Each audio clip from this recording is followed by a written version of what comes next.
안녕하십니까. 안양비산동 행복부동산입니다.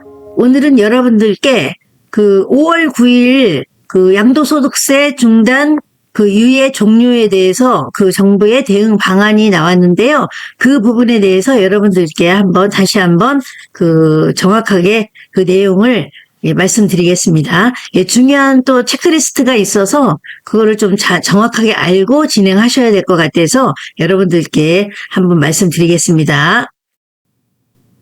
다주택자 양도세 중과 유예 종료 및 보완 방안 해갖고 재정경제부, 국토교통부, 금융위원회에서 세 개 부처에서 합동 브리핑을 했습니다. 어저께 날짜로 그 내용에 대해서 간략하게 다시 한번 말씀드리겠습니다.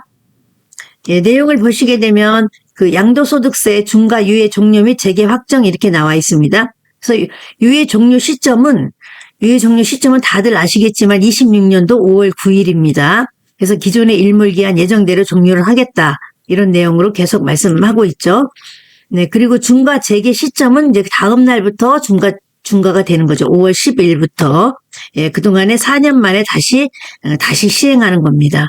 그래서 이제 최고 적용 세율을 보게 되면 2주택 같은 경우는 20%포인트가 중과가 되고 3주택은 30%포인트가 중과가 됩니다.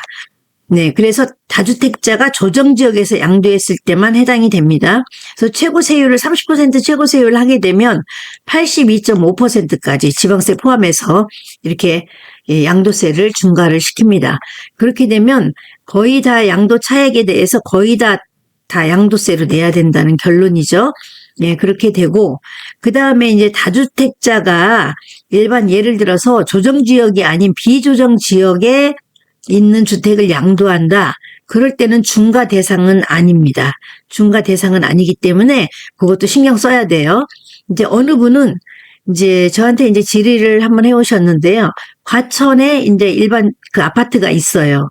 그 다음에 또 여기 평촌 자이 퍼스니티에 입주권이 있어요. 그럴 때는 이제 과천은 아무래도 더 이제 가격도 많이 나가고 본인이 거주하고 있기 때문에 여기 평촌 자이 퍼스니티 입주권을 나는 중과되기 전에 일반 과세로 팔고 싶다. 이렇게 연락이 왔어요.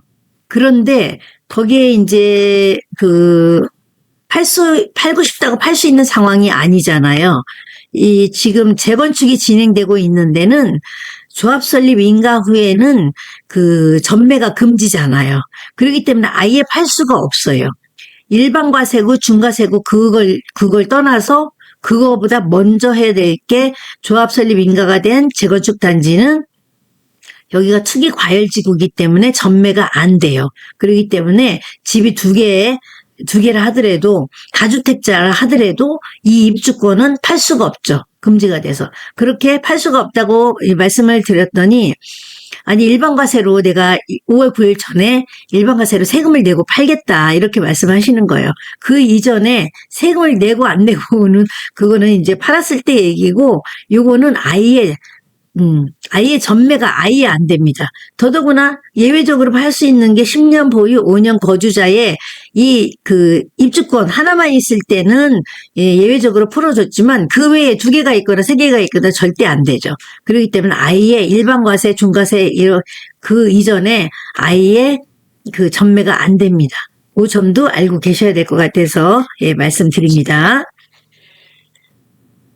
네, 그 다음에 이제 매도 유예 기간의 차등 적용, 계약 인정 기준을 보게 되면 지역별로 4개월, 그 다음에 6개월 이렇게 유예를 시켜줬어요. 그래서 4개월은 강남 3구와 용산구는 4개월.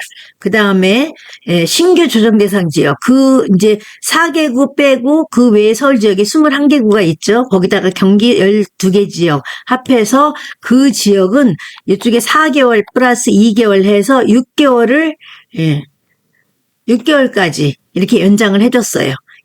계약 체결은 똑같아요. 5월 9일까지 무조건 계약을 해야 되고 이쪽도 마찬가지 5월 9일까지 계약은 해야 되고 그 다음에 강남 3구와 용산구는 4개월까지 인정을 해주니까 5월 9일부터 9월 9일까지가 해당이 되겠죠. 그러니까 5월 9일까지 본 계약 체결을 하고 그 다음에 잔금은 5월 9일까지는 잔금과 등기를 해야 된다 이런 얘기입니다.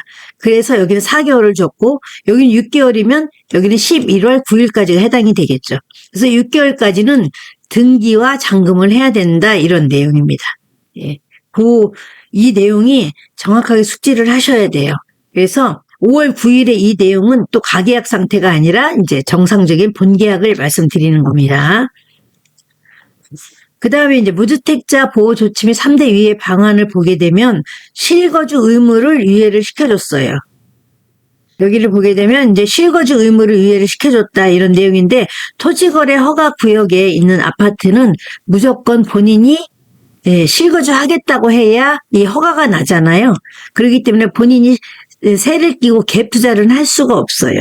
그런데 지금 이제 다주택자들이 이 물건을 팔고 싶어도 세입자가 껴있어서 토지거래 허가구역이기 때문에 세입자가 껴있어서 팔지 못하는 경우가 많잖아요. 그렇기 때문에 정부에서 그 기간을 이제 늘려줬어요. 그래서 26년 2월 12일 날 어저께 발표를 하면서 그때 계약해서 2년 전세를 들어가신 분들은 최대 28년 2월 10일까지가 기한이잖아요. 2년 기한이니까. 그렇기 때문에 이런 집을 사시는 분들은 무주택자가 살 경우에 28년 2월 11일까지는 세입자를 그대로 두고 살 수가 있다. 이런 내용입니다. 그래서 실거주를 그때 하시면 됩니다. 세입자 나가고 나서 바로 해야 되는 게 아니라. 그 다음에 이제 전입신고도 유예를 시켜줬어요. 주택담보대출을 받게 되면 대출일로부터 6개월 내에 이제 전입신고를 해야 되는데 이 임대차가 끼어 있기 때문에 이사를 들어갈 수가 없잖아요. 그럴 때는 임대차 종료 후 1개월 내에 주소를 전입하면 됩니다. 전입신고를 하면 돼요. 입주하고 전입신고하면 됩니다. 그 다음에 대출 회수도 유예를 시켜줬습니다. 규제지역에 있는 주택을 매수할 때는 기존의 세입자 계약 종료 시점까지는 기존의 대출, 그러니까 전세자금 대출이 되겠죠? 무주택자니까 전세자금 대출을 바로 갚지 않고 그 세입자 계약의 종료 시점, 그때까지 유예를 시켜줬어요. 그러니까 그때 입주를 하면서 주택 구입자금을 받으면서 대출 이 전세자금을 상환하면 되겠죠. 네, 그런 내용입니다. 그 다음에 이제 적용 대상 및 주의사항에 대해서 한번 보겠습니다. 그 다음에 이제 필수적으로도 체크해야 될 리스트가 있어서 한번 소개해 드리겠습니다. 중과 배제 및 각종 유예 혜택을 받기 위해서는 적용 범위와 필수 요건을 꼭 확인하셔야 됩니다. 그래서 적용 거래의 범위는 꼭 다주택자의 물건이어야 돼요. 다주택자가 조정 대상 지역의 주택을, 비조정에서는 아무 상관이 없어요. 비조정에 있는 주택은 세를 끼고 구입을 하셔도 되고, 토지거래 허가구역이 아니기 때문에 세를 끼고 사도 되고, 그 다음에 뭐 입주를 바로 안 해도 되고 그런 상황인데, 다주택자가 조정 대상 지역에 있는 물건을 무주택자가 살 경우에만 양도세 중과를 유예시켜주는 거예요. 네. 그 다음에 이제 무주택자의 판단 기준은 이것도 좀 체크하셔야 될 게, 나는 분양권이 있는데 모르고 집이 없기 때문에 이걸 또 하나 샀다. 이건 해당이 안 됩니다. 분양권이나 입주권도 주택 수에 들어가기 때문에 무주택자로 인정되지 않습니다. 토지거래 허가구역에서는 실거주를 꼭 해야 되는데 이 임대차의 종료일까지는 유예를 해준 겁니다. 그러니까 2년, 어제로부터 2년간은 유예를 해준 거예요. 네, 거기서 이제 중요한 체크리스트를 보게 되면, 계약의 데드라인은 5월 9일입니다. 이날까지 매매 계약을 필수로 해야 되는데, 여기서 가계약은 절대 불인정하고, 그 다음에 사전거래 약정, 매매 약정서, 그것도 인정이 안 됩니다. 그래서 증빙서류가 매매 계약서하고 이체 내역이 있어야 되는데, 이때는 반드시 본계약서가 있어야 돼요. 그렇기 때문에 5월 9일에 본계약서를 쓰려면 최소한도 한 달 전에 토지거래 허가 구역이기 때문에 신청이 들어가야 돼요. 신청이 들어가고 나서 허가를 받고 진행해야 되기 때문에 한 달 이전에, 실제적으로는 한 달 이전에 이제 계약을 진행해야 된다는 그런 내용입니다.